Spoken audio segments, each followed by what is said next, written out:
our final member of the trio, and this is about business, and it's Dr. Ralph Speth, who's the Chief Executive of Jaguar Land Rover, where he's been since February 2010. He joined from industrial gases and engineering company, the Linde Group, where he was head of global operations. His career started at BMW, which he left after 20 years to join Ford's premier automotive group. So his current position is very much a return to his roots. He holds a doctorate of engineering and is an industrial professor at the University of Warwick. Tata-owned Jaguar Land Rover employs more people in manufacturing in the UK than anyone else and is currently building factories in both China and Brazil. So there's export record sales announced this week, and he's here to tell us how important international connectivity is, and particularly to access the emerging markets in terms of maintaining this momentum and success into the future. Dr. Speth.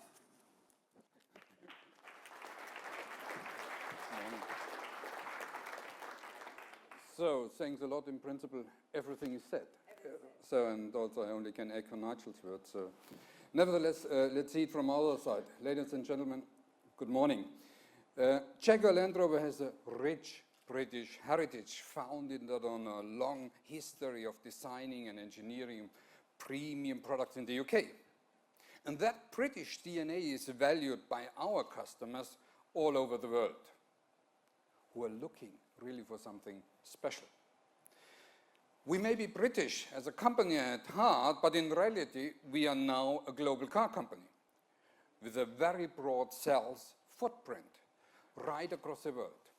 We sell in 176 different countries around the world. And this broad-based market footprint is one of our great strengths.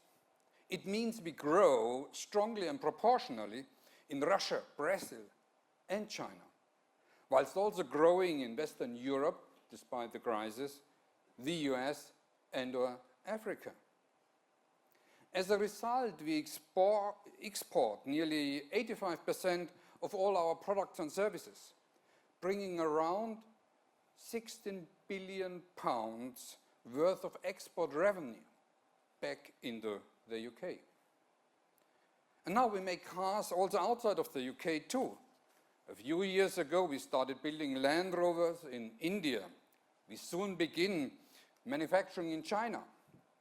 We also have announced plans to assemble cars in Brazil, and a sign of our increasing globalization, we are also investigating opportunities in Saudi Arabia and in other countries around the world. Clearly, we have outgrown our UK roots. However, the UK is and will be our home. That's a clear commitment. It's where we engineer and design our cars, and where we will continue to build and to produce a majority of our cars. But, like the great Victorian explorers and traders, the big opportunities lie beyond our shores. Unsurprisingly, a global business requires a great deal of travel, connectivity. And while as a CEO, I am pleased to see our UK team going out conquering the world, I am less pleased to know that this internationalism also means 11,637 flights and or 77.6 million miles traveled last year, just from the UK team. And I know the cost of this, but I am afraid the number is just too painful to be disclosed. And it's painful for me, not just because of the costs, but the vital time lost in transit. No doubt, what is painful in my ears is actually probably music to many of you here today. Now, that's the downside of a global, vibrant company. I can only make a plea to work towards developing new ways of improving on that time loss. Schumpeter stated, and you know best, in business, the biggest sin is not capital loss, but time loss. And that's not an individual Jaguar Land Rover issue all export-driven companies need a world-class transportation infrastructure and would benefit from more improvements faster.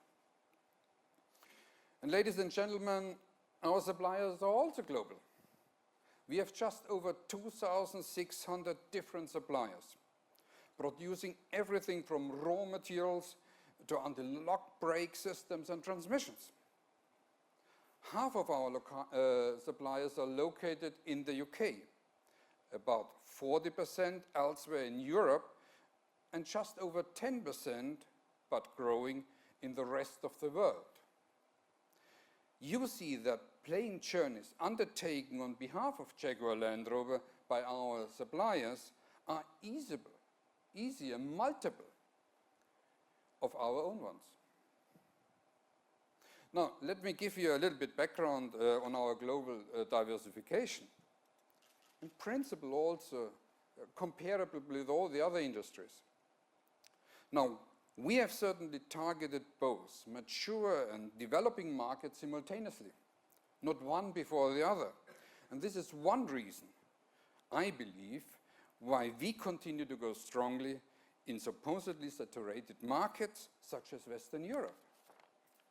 Another factor is that we are listening to our customers globally and designing for them. We introduced, for example, a four-wheel drive Jaguar XF or the four-wheel drive Jaguar XJ Saloon to meet the customer needs in America in the snowbelt region. And they certainly have had a lot of snow during the last days and needed the all-wheel drive. We introduced long wheelbase version of Jaguar, but also now of the long wheelbase Range Rover for customers who like to be chauffeured Monday to Friday, but also then drive on their own, self-drive to their golf club, maybe on the weekend. Or the new four-cylinders, targeted, so we really listen to our customers. And therefore, we, in addition, have also installed then test facilities around the world to ensure that our cars can cope more than ever in any terrain and in any weather. Thus, for instance, we have specific test facility in the Middle East, where the temperatures tend to be a little bit higher and the sand dunes are bigger. One further factor is innovation. We are comparably small car company, much smaller than other premium car companies, our competitors. So we have to innovate and to survive. In order to survive and to prosper, we have to innovate faster.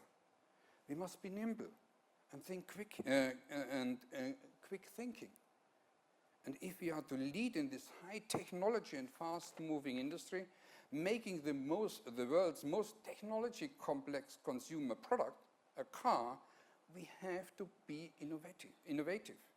And therefore, we have installed innovation centers around the world where innovation is really key. It's inevitable. You have to have it. And therefore, for instance, we have installed innovation centers in the US. Innovation is a behavior. We have to live it. So we have, at the end of the day, invented new sectors and or new technologies in the form of, for instance, a new Range Rover Evoque, a great car with a brilliant product substance, or the new Range Rover, the first all-aluminium vehicle, saving almost a ton in weight, which gives you a precise, stiffer car, precise to steer, and less fuel consumption. And by the way, we have got the biggest aluminium body shop on earth. But we refuse to rest on the laurels. The Range Rover Evoque has been an astonishing success, and the Merseyside factory really works hard to meet the customer demands globally. Yet we continue to improve and have just fitted a totally new 9-speed gearbox and active driveline for even more fuel consumption reduction and better smoothness.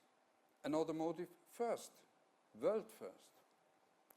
And therefore, from a business point of view, we are also forging new relationships globally to grow our business with our parent company Tata in India, with Chery in China, and we have assembly partners in Turkey, Malaysia, and in Pakistan.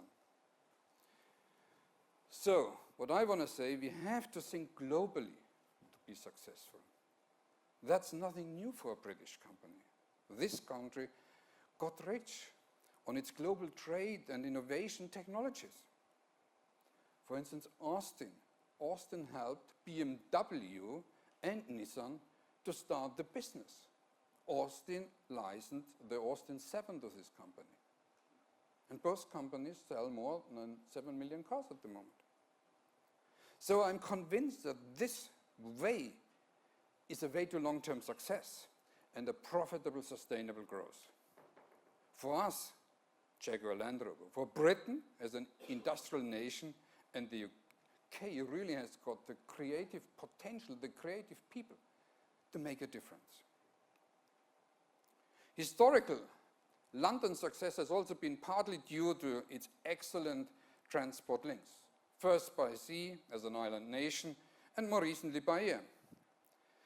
Easy access to this world for our goods is essential to our success. There's clearly been too much procrastination on airport expansion. We know we need it, but it seems to be taking an eternity to decide how and where. Even there is a genuine breakthrough in new digital solutions for video conferencing, telepresenting, and so on, global business travel will grow. I don't and I cannot comment on the relative merits of Heathrow or Gatwick on Boris Island. But one disappointment from the interim report is the lack of priority given to non-London locations. I speak as a leader of a West Midlands-based company who spends too much time on the M40, where, by the way, every 2 minutes a telephone disconnects. Just on the M40 down to Heathrow, the only UK airport with true global reach. Ladies and gentlemen, as a company, Jaguar Land Rover does not just compete with our British or with our European brands. No, we compete globally. The same is true for the UK. We all have to compete with this world, and we have to be competitive with the best manufacturing economies in China, in the US, Germany, South Korea, and the rest. And part of this competitiveness is global access and global transport links. Logistics becomes more and more important. It's a time factor again. It's time. Yeah, just give me half a minute. Jaguar Land Rover is planning really for strong future and international expansion. We are investing over proportional, just to say we are investing around about 16% in our product creation process. Now, last year, we already introduced 8 new products. That all helps to compete internationally. But we cannot do and we cannot grow and we cannot expand on our own. As always, we need the right support from government, whether it's encouraging or more engineering and science graduates to drive essentially new technology innovations, or in supporting world-class transport connections. Both are crucial to our future success. We need you. Ladies and gentlemen, we have changed from a UK-focused company to a global company. We have achieved success thanks to our capable products with this kind of compelling combination of British design and British engineering. This is reflected in higher sales and hopefully also better financial figures. And in more jobs. Last year alone, we hired more than 3,000 people. Further 1,400 will be hired just for the new engine manufacturing site. That excludes the many extra jobs we have created among our suppliers. Isn't it also a benefit for the UK PLC? We all need the UK once again discover leadership in its international mindset to allow us the best possible access to the global markets. Give us the infrastructure and we can do the rest. Thank you. Thank you. Tell us the question.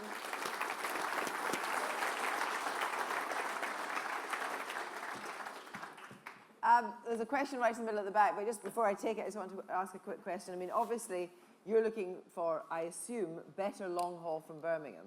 Birmingham, again, is running at 50% capacity. Nobody wants to fly in and out of Birmingham.